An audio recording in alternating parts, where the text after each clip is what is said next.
Hello and welcome to 5.4 Quality Assurance. This is the first part and it's mainly about the SL topics. The second part will have the HL sections in there.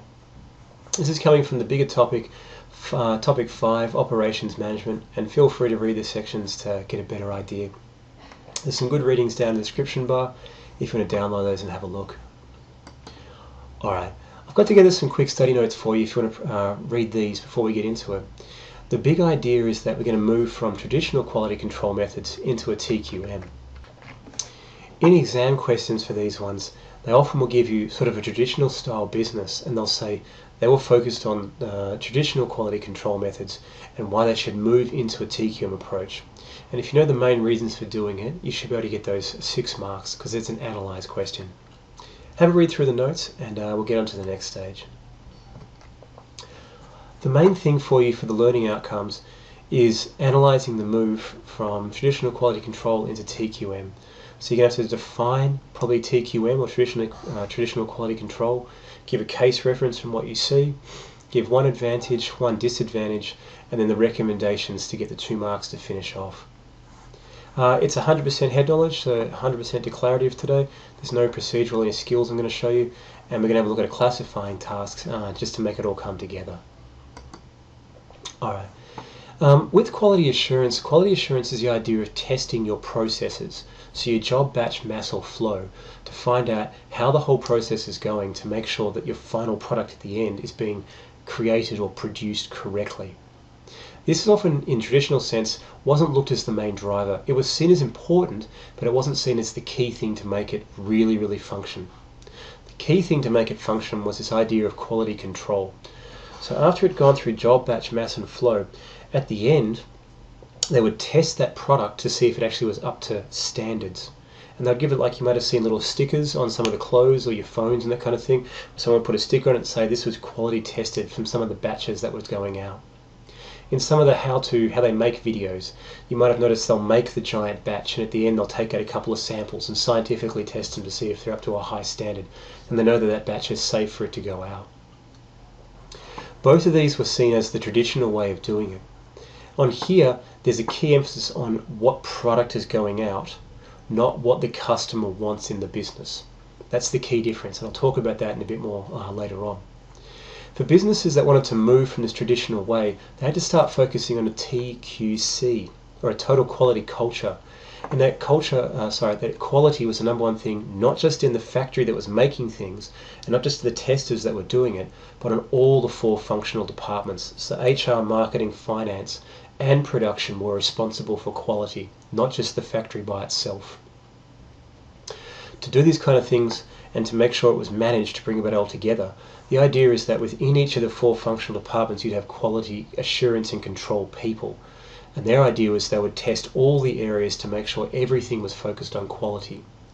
The key reason for this was pretty much that the traditional way they may have got themselves in a really strong market position and then they would decide what the customer was going to get.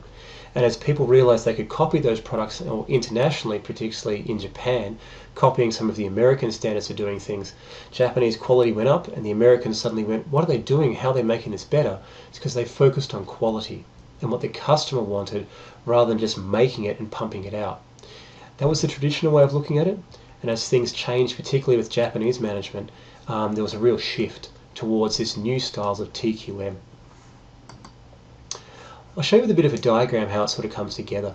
So the idea was you took labour and your raw materials and your location and all of you saw your 4 functional areas in that, and you just pumped it through the grinder. Just push everything through because output, just getting it out is the #1 thing for us to do. Because we're like the main providers and there's not a lot of competition right now, people just have to accept what we give them. And yeah, the customer might complain, yes they might have some problems, but there was no strong alternatives. They were the one main brand that was out there. This is where it sort of brought about a shift. As competition got bigger, what happened? And this is the big idea here. They started focusing on TQM. And this is part of the Japanese management system, particularly with Kaizen and benchmarking and continuous improvement, which is in the HL section. But the idea was, let's treat everything as separately being as important, rather than just mashing it all together. So your labour and your HR and your motivation, that needs to be looked at in great detail and kept the quality right. The factory needs to be kept really good to make sure all the standards are really high. And the location, like with your marketing aspects, as also with your finances and stuff, you need to make sure you're getting the cheapest stuff possible, but also the highest quality. This was the key difference. Here focuses on output and the product, and over here it focuses on what the customer wants and the product. So if the customer's not happy, fix everything until the customer is happy. Ray Kroc, one of the founders of McDonald's, had a saying, as long as you look after the customer, the business will look after itself. It was a real swing, and it really brought McDonald's big into power in the 60s and 70s and 80s in America. Alright, we'll go into a bit of detail here to explain the ideas a bit more. So, with your traditional organisations focusing just on output and the factory as being the key area, there were some issues that popped up. When the issues arose, you had a quality control guy, or a lady who would go and actually test the product at the end and take little batches, and the defects were either removed or in some of the worst case scenarios just stuck out together, and if the customer complained, good on them. And maybe might follow it up, but in reality it doesn't help the brand. In better senses, they said, alright, rather than just checking the product at the end, let's check the whole process and slowly work through how it was going. That wasn't really necessarily the king. One of the big challenges was, as the main provider or the main distributor within an organisation or within a region, it was like, we're making it, and if you don't like it, go to the competitors. Oh, there aren't competitors? Well, you can just deal with it then. And as competition grew, as international powers such as Japan popped up more and more, it was we have to suddenly focus on a quality to keep people loyal rather than just cheap prices and pumping output. How do they go about doing this? Well, they focused on doing warranties. So if the product goes through my job batch, mass and flow and I get my final output product, the way I'm going to keep the customers happy, or the business in a sense happy, is do it through warranties. Of course, that costs a lot of money. You might have a returns policy to bring things back, and again, that costs money. Or you might have a customer complaints line, or like people write letters in and so forth. And if they're unhappy, we'll replace it and so forth.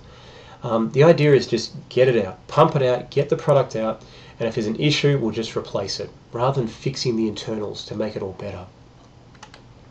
So, what were some of these problems with the traditional methods? When you have the returns and your warranties and your customer complaints, really, if you have warranties out there, you're taking money out of your cash flow cycle and putting it aside to cover these warranties, and that's money that could go towards profits or innovation or training and development, which should be used in other areas. If you made a quality product, you wouldn't have to have all this money stored aside for a rainy day. You can still do it for other things, but make your product better and you don't have to waste money on poor quality products. It also affects the brand perception sometimes. If you have things like a warranty for 3 months or 6 months, you might think, well, it's just going to break down after 6 months, and the 7th month it's going to be dead. The longer ones, yeah, do help with a better brand, but some of the shorter ones just make issues. It's more really that taking the money out of your working capital that was a hassle.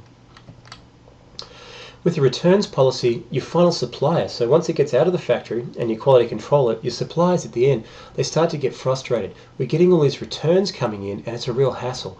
We have to keep our floor stock for all these returned products, just return them back to you to go and get repaired. And when they finally get back to the factory to get repaired, well, then we've got to take up some of our capacity utilization, some of our floor space to generate towards repairs, and we could be focusing on pumping out a quality product. That's why there's a bit of a hassle with it. And again, with the customer phone lines, why have people employed in your business to take customer complaints? Imagine their motivation and demotivation. All they're doing is just getting complaints from people all the time. And you're losing money spent on just paying for these employees. If you made a quality product, you could have a line for praises. And that would help you get your morale and everything better within your businesses. More importantly, sometimes customers that are angry don't tell you exactly what was wrong. They just say that they're unhappy and they want a new replacement. So it may help your overall strategic plans and your growth within your factory. Alright, in here, with the idea is that we move towards the modern organizations. And this is some of the things that Japanese management systems really emphasize. Focus on the customer. Unlike with Ray Kroc, make the customer happy and get all of the departments to come together rather than just the factory. And you'll see this new approach to quality. And we'll manage everything. The total quality within the business is being managed, not just the factory quality. So if you focus on what the customer wants, you're definitely going to get less returns. The idea is that with the returns, it's just taking up space within your business. Less returns, more space can be used to make more stuff. If you have every department driven on quality on this one, it's more easy to find out where there's different issues being popped up.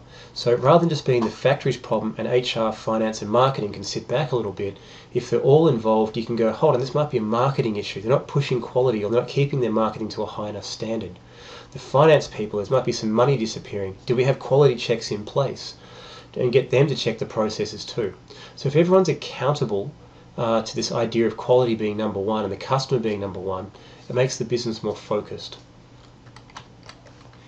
Lastly, what's the practical thing you can actually do? Well, a bit of Taylorism and a bit of Hertzberg in here. You actually link your rewards to quality outcomes. So if the people actually make better quality stuff and they make a better quality product, reward them for it. You can do some non-financial stuff to make them feel better. You can do some financial stuff to say, look, here's a direct bonus for doing a good job. Many large businesses pay good quality managers to improve and keep a good morale, large amounts of money to make sure the quality standards stay high. If quality drops because the worker's unhappy and the materials are bad, your manager's just going to whip people then rather than motivate and lift them up. That affects the brand. It also affects your image and reputation within the industry. Alright, I've got on here for you a classifying activity. I'd like you just to go through, just write a couple of words in each of the boxes just to get your memory to put all ideas together and to classify each of the things to put it away. Feel free to pause it now and have a go on a bit of paper or writing on the screen if you've got a tablet. Alright, we'll go through. Apple traditionally would have used quality control, testing the product at the end. What was this good for? Well, it helped them with their output to get it out, but then they had to pay for the warranties. The TQM approach was getting all of the departments to come together and focusing on the customer. What's the benefits? Well, the brand of Apple has improved greatly, giving the customer what it wants at a high quality standard. But again, the costs of doing this have taken Apple some time to get there. But now that quality is king, Apple is now seen as a better quality product in many areas compared to LG, compared to Asus and other tablets. Samsung's pretty good, but Apple is definitely known for being quality within the industry.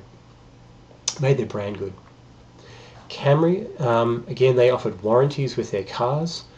Why was this good? Gave customers a peace of mind, but then you had to put the money aside, so it hurt their working capital cycle.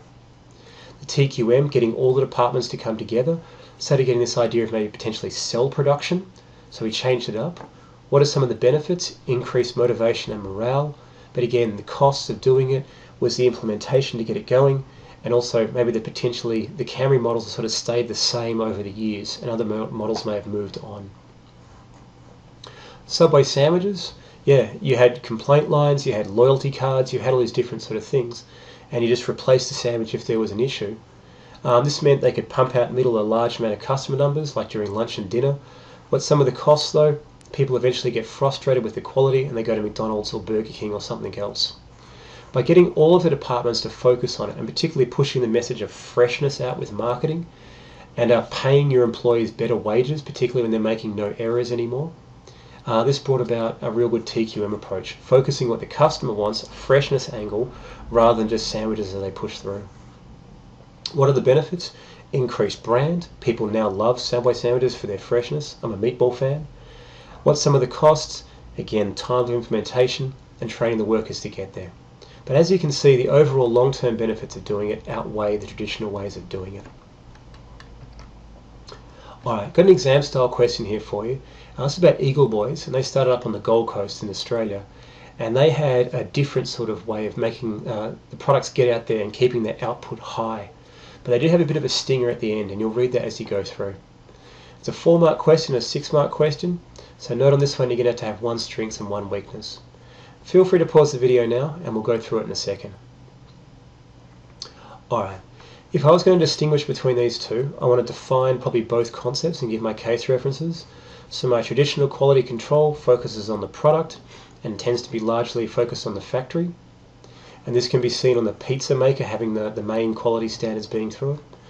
The TQM, however, focuses on what the customer wants and making all the departments come involved. And this can be seen about keeping 8-minute pizzas and giving the customers these limited range and saying this is what you need. Getting how they benefit from a TQM approach, well, I'd be defining again. I know it's going to follow on with the question to go through, but a TQM approach is about keeping the customer happy rather than just focusing on the output, and having all the departments involved rather than just the pizza standard maker guy doing it. So I've done my DE. What's my advantages for doing this? Stronger quality brings about a better brand, and it also motivates your workers. What's the disadvantage of doing this? You're actually going to be the cost of implementation, and potentially this pizza maker might get annoyed having some of his power taken away and given to other departments to make it all come through. What's the overall recommendation? It's recommended that Eagle Boys moves into a TQM approach, as it will help their brand, and rather than just focusing on output and what the customer wants. However, the cost and time of implementation will take time. Okay, just to finish up for today, go through the worksheet that's in the description bar below and have a go at your questions in the back of your textbook. You can do the readings in the Hoang part, or have a read of the study notes down the bottom. I've got 2 different variations for you. And do you feel at the end now that you know about what traditional quality control with a product focus and a factory focus, now going into a TQM with a customer focus and the 4 functional departments, and why it's good to move from this into this with some impacts on brand improving, but however the cost and time of implementation will be a hassle. Alright, that's it from me, and I'll see you again in 5.4b for the HL stuff.